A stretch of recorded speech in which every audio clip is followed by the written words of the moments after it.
Hello everyone, welcome back to another Woodworking Wisdom. Today we are looking forward to Christmas, so we're making along and counts down the days till Christmas. Now it may seem a little bit early, but you know, if you wanted to make crafty things and sell them, then you know we want to get them into you in good time. So you can make these things, give them as gifts, and of course we're going to give them at the beginning of December so that they can count down the day. So we're giving you a little bit of time, a little bit of leeway so that you can make this little project. We're going to be using the scroll saw, but there's not much tooling with this. It's a scroll saw, a bit of pyro, and you can make it your own. I like doing these little projects where you could kind of put your own twist on it. So we'll give you a few ideas on what we can do to make this a bit different. So if you're non-religious and didn't want that kind of Christmassy feel on there, you could make it your own thing.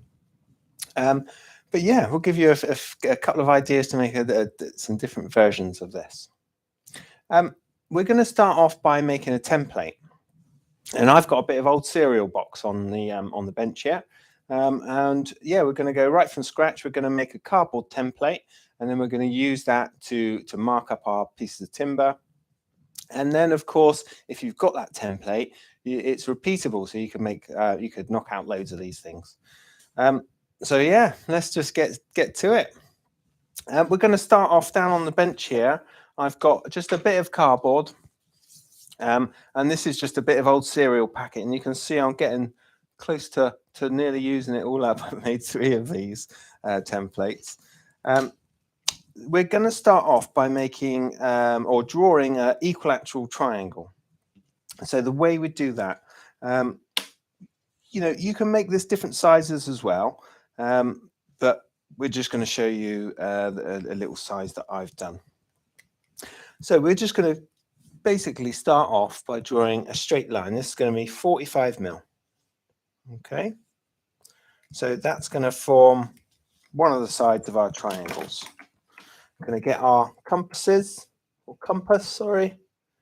and then just that, like you would your dividers, I'm just going to kind of measure off of that, and then from this side, I'm going to swing a little line there, and then from this side, so putting the point of the compass right on the end, making a little mark like that. I'm going to join that up.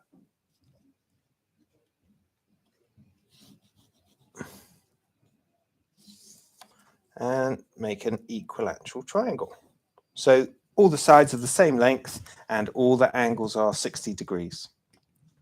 And you want to do another one of those so you can get your 45 mil. And I'm just coming in, I'm going to put the ruler upside down so it gives me an idea of how big this part of the triangle is. Try and get it fairly central, and then draw our 45 across there. You can see I've come a bit too far that way, so let's go up a bit and across a bit and do another little line there. And then it's the same thing. We're going to make that little cross there and there. Literally join up the dots, and then we've got our 6-sided star. Okay, take a little bit more time. Mine's perhaps a little bit off center there, but in true Blue Peter fashion, we've got one we've already done. But yeah, take your time, do a center line if you want, and then measure from side to side. So we've got our little star. We're just going to cut that out with your scissors, and then we can work on the rest of the template, because we're going to set our template off of this. I'm going to use this almost as a guide as to how big those little V's need to be on the actual on the kind of counting section, the base of this project. So Just cut these out quite roughly. Again, take your time with this. We want it nice and kind of equal, so that each of these little points of the star are roughly the same size. Good. So we've got our star. Okay. Now I'm just going to draw a straight line across our piece of card here. And this is 50 mil. So I've measured, we've just got about 50 mil here. So I'm going to take as much as I can get out of this part of the box and bring that line right across. I've done a little dot there at our 50 mil mark. So the rule.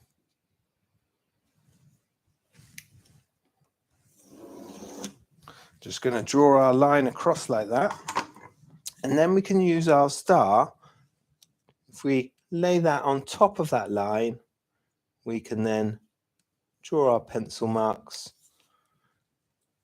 move it over one, and then carry on like that. So really easy way of just marking out your template. Okay, you can also, if you wanted, just measure that little section there. That's about 15 mil. And then you could go along your line, marking out your 15 mil dots. Find the center line of that and just pop that V in. Okay, so what we're going to end up with is a piece of card, almost like a sawtooth. Okay, and then a star that should correspond and fit to that.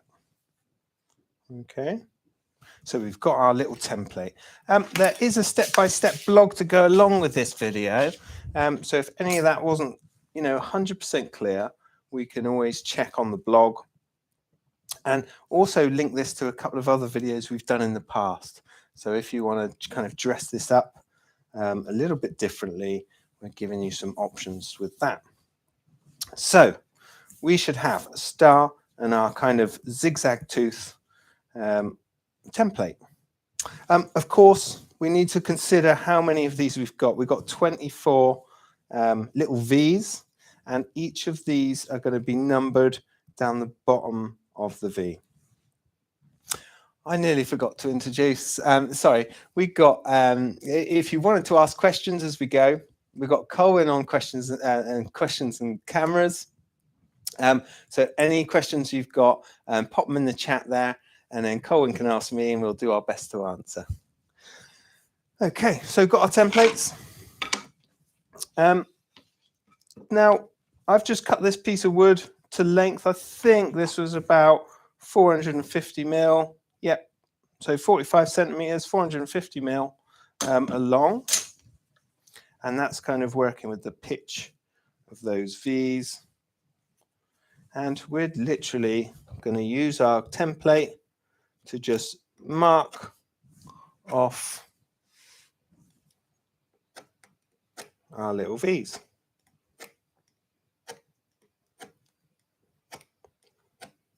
Now, I haven't taken this right up to the edge. So there's a little crossover, a little kind of X, and that's given me a good place where we can kind of make that entry cut when we go along with the scroll saw. So you can see how kind of quick and easy this is to mark this out.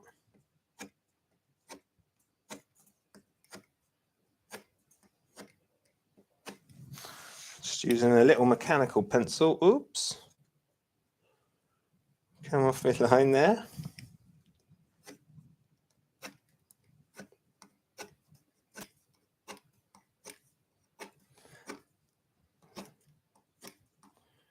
Nearly there. And when I did my first template like this, I made 26 V's. So I knew I definitely had enough. Okay, so we've drawn that little zigzag line on our piece of timber. Okay. And easy as that, we're going to go straight over to the scroll saw and start cutting these. So I need my goggles. I'll pop them on. and then a little bit on the scroll saw. You could do this on the bandsaw, but it does leave a kind of a very slight rough finish, and I just like the really nice finish you get off a scroll saw blade. Okay, it'd be less sanding, less kind of you know, clean up afterwards. But of course, you can do this on your bandsaw. So the way I'm going to do it, I'm going to cut all of these lines that kind of come out to towards the left, and we'll just hit that auto cleaner on the extractor so it's not thumping, and we are just literally coming down these lines.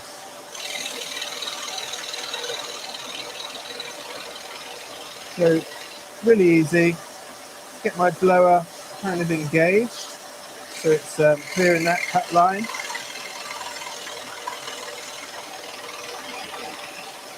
And I find if you do all of the lines one way first, you don't have to keep kind of switching the project around, and it tends to be a little bit more accurate because you're keeping that piece of timber at the same angle all the way along.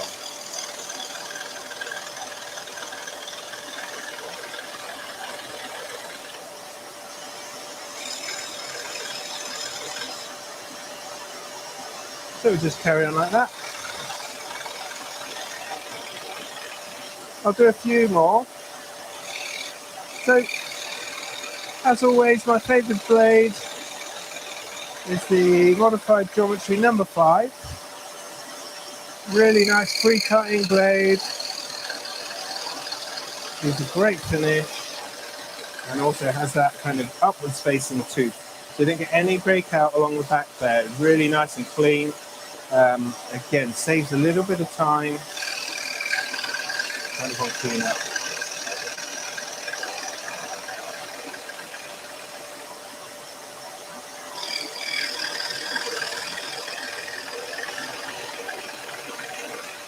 So once you've been along the length of this whole thing, we want to switch angles. You might need to switch your kind of body position because that was going to poke me in the belly, that one. So I just shifted around in my seat a bit on my stool.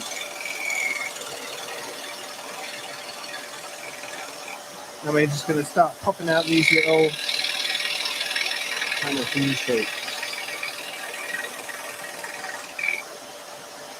Try and slow down. I popped across to that other face then. So just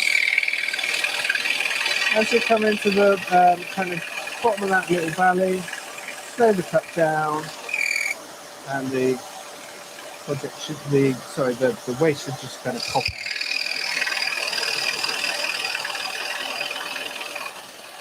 Nice slow feed rate.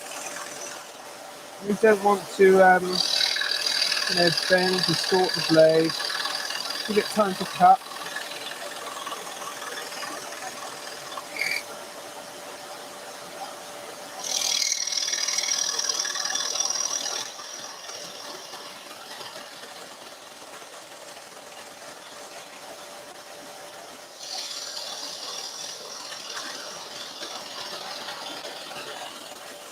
You get the idea there.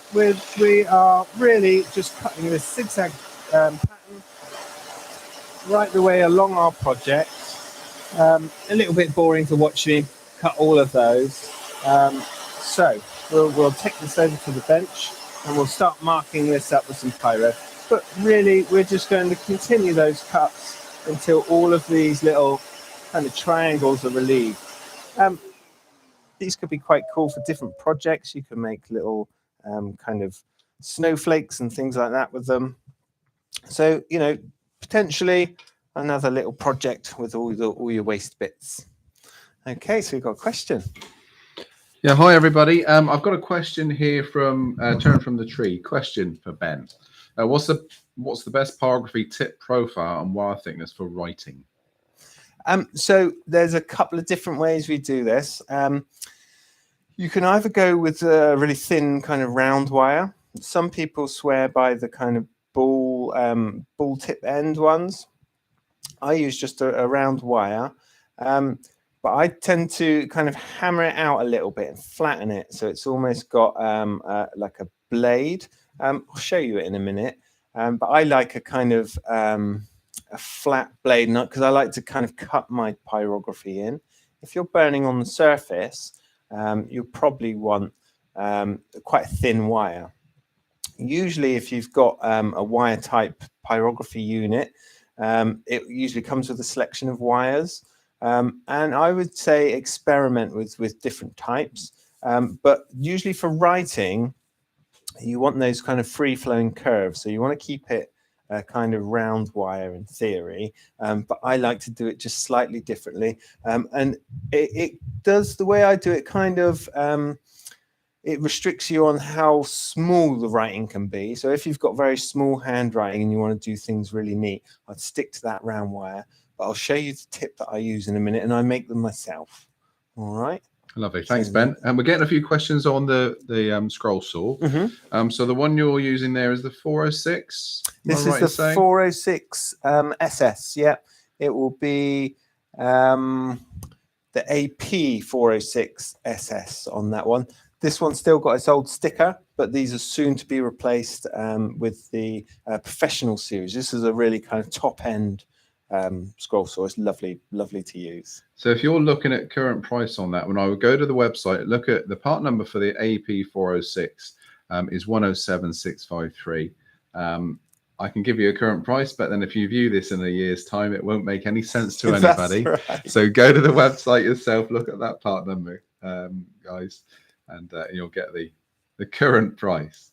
I think that's it for the minute. And just like everything, you know, all the kind of prices of machinery and stuff is fluctuating a lot at the moment with you know, different factors.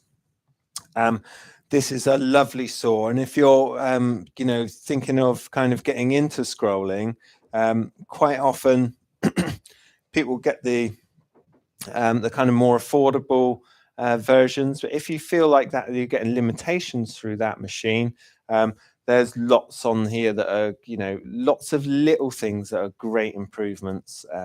It's the kind of, like I say, a high end. So you need to be really kind of into your scrolling if you're going to kind of fork out for a machine like this. Yeah. All right. Yeah, one more. I got another question here. This one's from Cliff. Asking about the speed. What speed is the scroll saw? I understand it's a variable, isn't it? Yeah. Hi, Cliff. So yeah, it's variable speed on this one. I tend to go just over kind of halfway. We've got a dial, and I expect you could work it out if you look at the speed range, the kind of strokes per minute. I don't know exactly, but I tend to, if you kind of twist the dial right the way around, find its extremities, I tend to go about halfway and a little bit more. Okay. Now that is, it's going to take the stress out of the motor. So it's not running flat out all the time. It just, you know, it will kind of make your machine last a bit longer.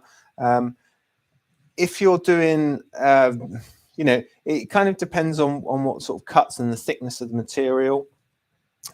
I usually send the speed up a little bit if we're going the thicker material, because that clears the waste a bit better from between the teeth. But yeah, I tend to go just over halfway on the dial. All right.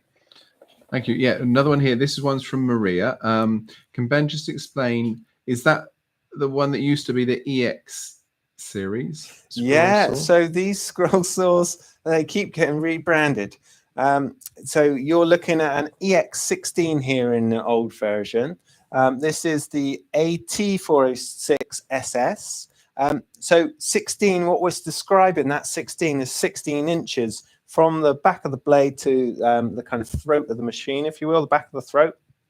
So that's where the 16 come from.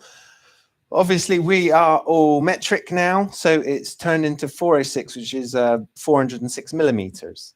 That's not quite the size of the project that you could get in. So it's 406 back here, but of course, when you start swinging things, which you would on a scroll saw, what it's for, tight radiuses and cuts, you need to just think about the kind of the length on the diagonal to be able to swing the project round. Okay. And Oops. one from Richard Blackdog. He'd like to know whether we take kidneys in part exchange. And I said, the usual answer is that carrots or any root vegetable would be fine, but not no internal organs. Richard, What's he bargaining for? What, for a scroll saw? Yeah. Yeah. Okay. Yeah. That's it for the minute. Yeah. Thanks, Colin. Good stuff. So you can see on here we've got our we've done our template, we've marked it out, and we've cut a few of these little V's, should we call them? Let's call them V's, or our kind of stop points for our star. I've got a couple of stars on the go. I think I've picked up the wrong one there. Let me find the one that actually fits. There we go. So I'm going to use my one that I've already done as a template this time. I got a new star and an old template, so the kind of pitch is just slightly wrong for that one. So I'm going to use a thinner material. This is the same material. This is the tulip or popular that we use a lot in here, just because it's readily available and you know, it's a good, fast-growing hardwood that kind of behaves itself to what we want to do with it. But yeah, we use this for all sorts of stuff. I'm going to cut our little star out. So we'll go back on the scroll saw just to cut that one out, nice and easy. Again, use your paper template, the one that you used to set out your kind of base template. Good. So I'm going to quickly whiz this on scroll saw, and then away we go. So just going to pop onto camera 3 there. I turned my extractor on, that's good.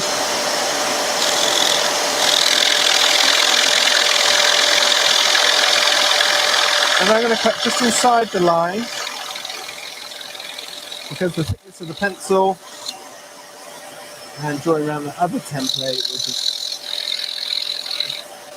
puts on another millimetre all the way around really. So I'm going to cut just inside our line.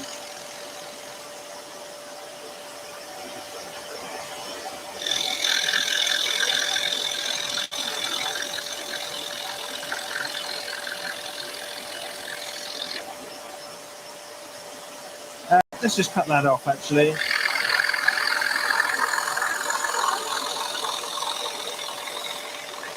Again, always give the blade time to cut. Don't try and kind of force it through.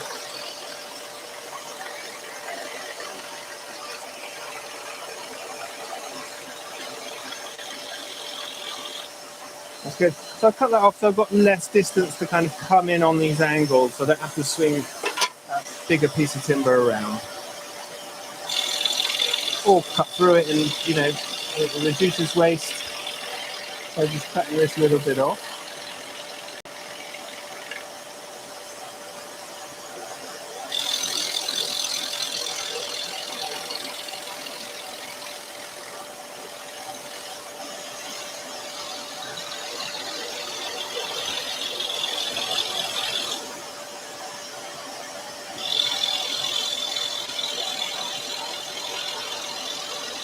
Making little kind of micro adjustments as we go.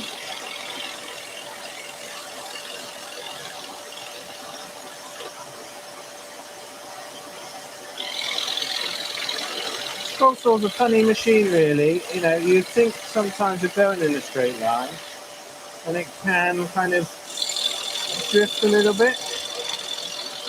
Still follow the path with least resistance through the timber. So you're constantly making tiny little adjustments, especially if we're doing kind of straight lines like this.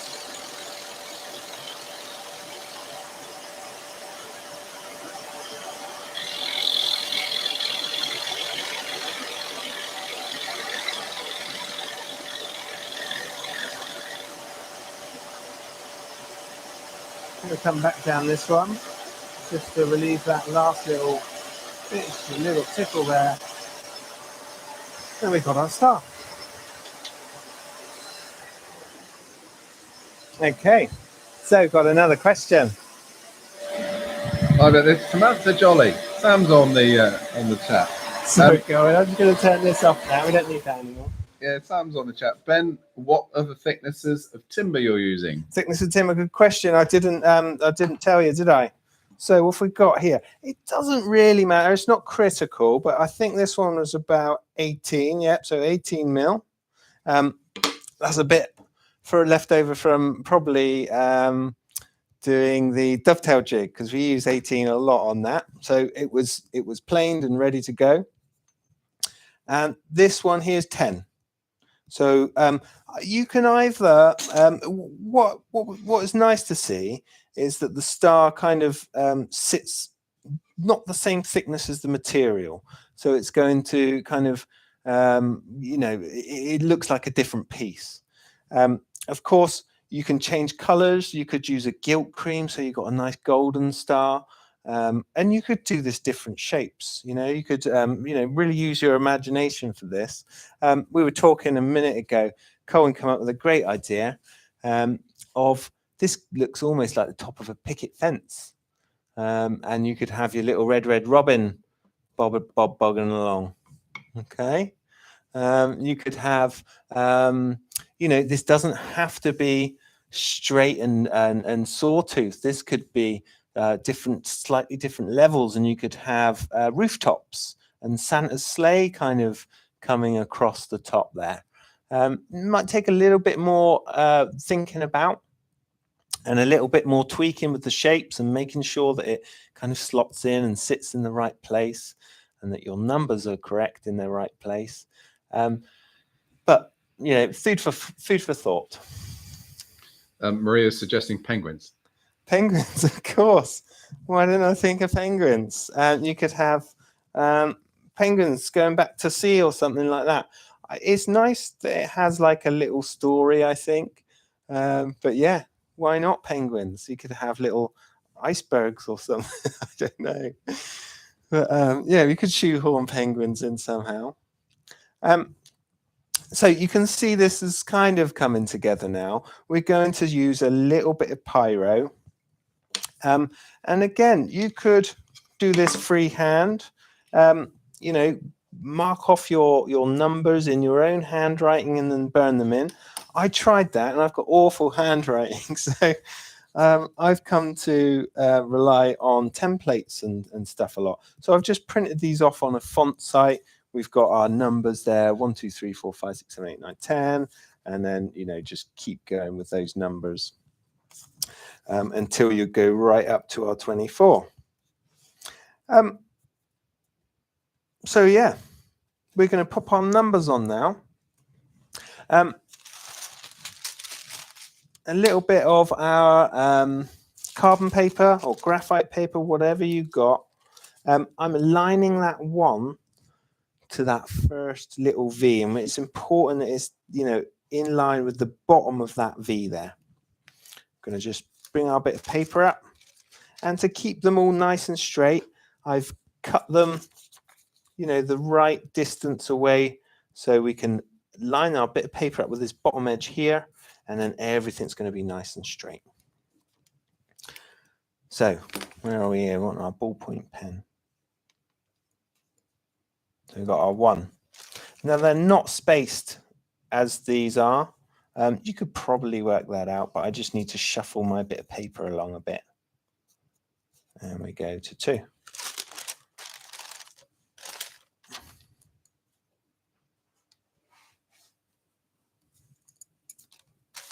Tempting just to pop that 3 in as well, but we need to shuffle our bit of paper along.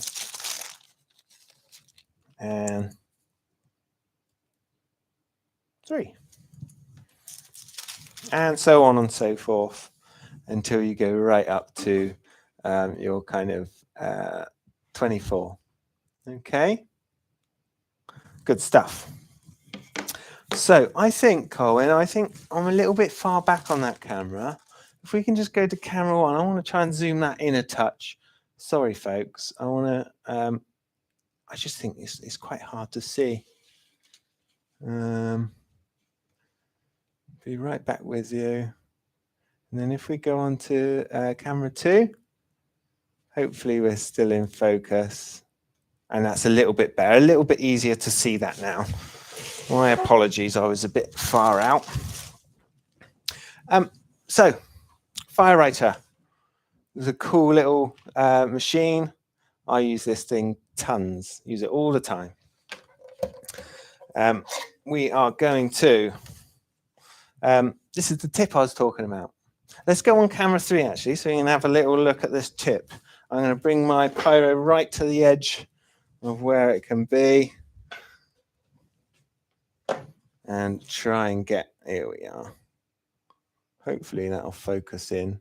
So we've got this kind of a flat, rounded tip. And that's just for me hammering it out and then a bit of abrasive just to take off any kind of snaggly bits. But that is the tip I use a lot. Sometimes I'll take one edge off, so it's more of a kind of like a skew shape, I guess, like a skew chisel or, you know, something like that. But yeah, that's what I use a lot for writing. And I try and twist the pen to come around the curves and, you know, take plenty of goes at it. But we'll show you what I'm on about instead of just talking about it. So we've got our 1, 2, 3. And I like these type of tips because they kind of cut into the timber. Temperature down fairly low. I am on sort of 6.5 out of 10 here. Again, I couldn't tell you what that is in actual real temperature, but you can make an educated guess if you look at the temperature kind of high and low on this, and then, you know, divide it by 10, which we've got on that dial. So coming around that curve, I don't know if you saw that, but I did 1, 2, 3 little dabs really gently on the surface. And now this part, we can just follow that curve. It's got kind of a straight there and a straight there. Just tidy that up a little bit. Now this 3 is really curvy. 3s and 8s are my nemesis. But we're going to just go little dabs at a time. And this will burn just below the surface. I'm kind of pushing it into the timber. So we're not burning on the surface. We're not getting any of those kind of blobs that you get if you use a straight kind of or a round wire type.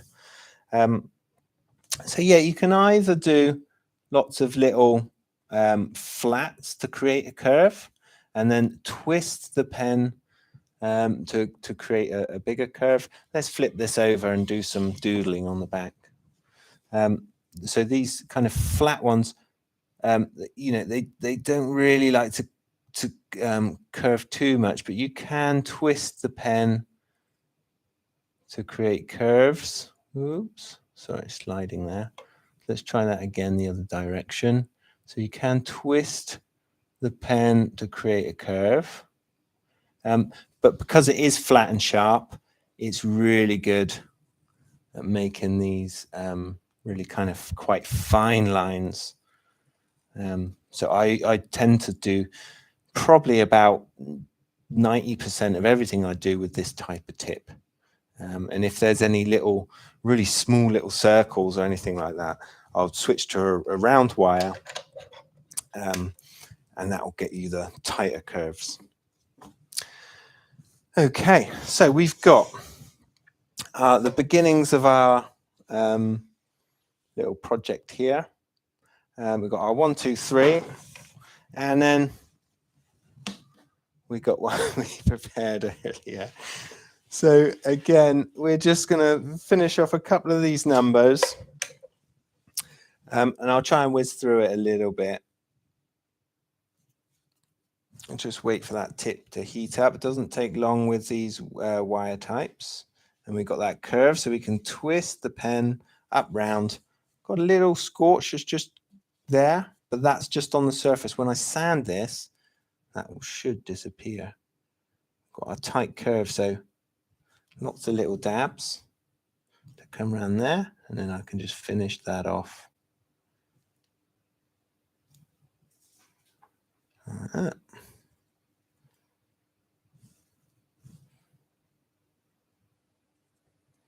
Again, we are producing a little bit of smoke, but it's not kind of filling the room. It's not causing us any problems.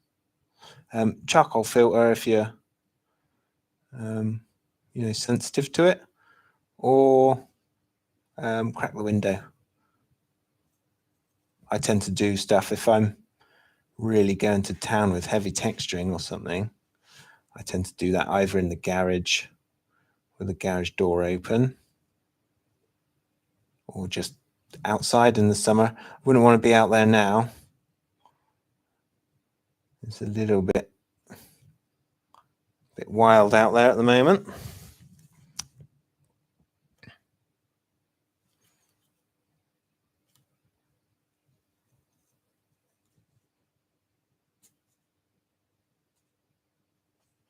So quite often when I'm doing my wood burning,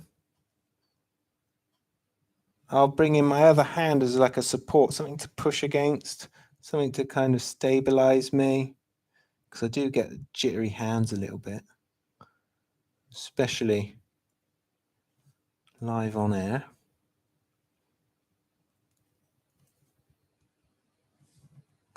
Now these nice straights, fours are the best. There we go. So we've got our numbers in. I'm going to give this a quick sand back. Remember I said we're kind of burning under the surface with these letters or numbers. So a quick blast with the random orbit sander. That's going to get rid of any of our kind of pencil marks that we might have on this zigzag up here, and also any carbon that may have come off the carbon paper, and these little scorches. I don't know if you can see in the 8 there, we've got almost that kind of brown color that's kind of bled across the timber. So to bring that back, a quick whiz over with the sander. All right, Colin, you got a question? Yeah, just a question from Samantha. Can you use the Firewriter pen in a Peter Child unit? They seem more comfortable. Cannot, no. You've got a brilliant pen with your Peter Child's one, a little bit thinner, but the connector for that, let's go back over camera 3 here, Colin. The connector for the Firewriter type pen is, it's almost like one of those little microphone jacks. It's not the 2 pins that you'll find on the Peter Child's unit. The yellow one that we do, the Axminster burning station, that will fit. And likewise, the Peter Child's pen will fit in the Axminster unit. ANTEX have done things their own way, but there are lots of things you can do with the Peter Child's pen. They quite often will do like a cork handle. You can get like a leather. Where's my? I don't think I've brought it with me today, but usually on my ANTEX, on my Firewriter pen, I have like a little leather cuff. I think it's a bit like a thimble. It's a sewing aid. So they're like the ends of gloves. So like a leather glove. If you can imagine, if you cut off the fingers of the gloves, they're like those little finger bits. And all I've done is cut the end off of that, thread it through the cable, and that sits really well on the pen. So it gives you not only a little bit more comfort, but it gives you a bit more time. If you're doing heavy texturing, you're ramping up the heat and the pen's getting quite hot. It can be a real little lifesaver, that. But no, the Peter Child's pen won't fit on the ANTEX and vice versa. So back on the bench here, we are going to Give this a little sand over. Got my little Makita random orbit sander. I'm just going to give that a light sand over. Sometimes the dust will go in the lettering or numbers in this case. You know, the dust that you're sanding off will kind of go in those little gaps and kind of fill them up. But that soon washes out as soon as you get an oil or something like that on there. So nice and tidy now. We've got our numbers, we've got our little zigzag going on. We've got our star. Nice, I think, to separate these two by using a bit of stain. So we're going to use a bit of spirit stain on this. I'm going to use a glove. So this is a nitrile glove, the kind of silicone type gloves. They say single use, but I've got a few uses out of this one. It seems a shame to chuck them in the bin each time. An old yoga pot. And this is a chestnut spirit stain. This one is red mahogany, so it's going to give us a nice warm colour. Don't need much. Jenny was just suggesting that can you have a larger house after number 24 so the star was set above all the rest? Yeah, good thinking. Totally. And you could make that, you could kind of take some aspects of your house out of it and kind of, you know, if you've got any really kind of significant features on your house, like you could put the porch in, or if you got, you know, lay out the windows how you want to do it, so it looks like your house. So it's coming, especially if you're doing the Santa one and the rooftops, you know, he's traveling along and then he's at your house on Christmas Day, which is a really nice little thing. Likewise, we're going to use the kind of nativity scene. You could put the star on top so that the three wise men are following the star along towards Bethlehem, and then have the kind of stable at the end where Jesus was born. And on Christmas Day, on the 25th, that star could then leap off of 24 and sit right on top of our little, you know, like the cross bits on the A-frame of the stable. So there's lots of little ideas. We'll dress this one up in a minute and show you kind of how it's going to look. They look really sweet and really simple. This really easy idea. Anyone can have a go, and you know, nice to get kids or grandkids involved. You know, they really enjoy doing stuff like this. So quite a thirsty bit of timber. This it's sucking up this stain. It's drunk it straight off the brush.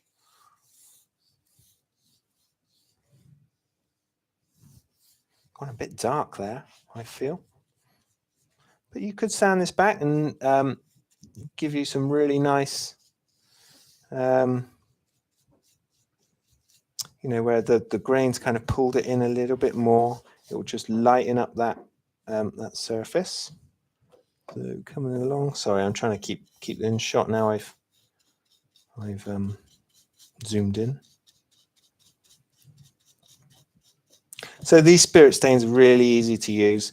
They can be a bit mucky, so I always put my little green cutting mat down if I'm doing this on the bench.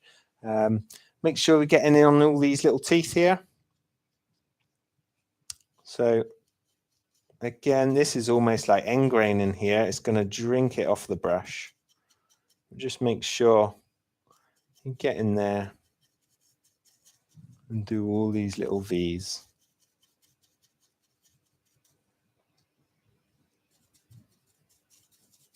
Love this spirit stain. Fantastic. You can still see the grain of the wood going through.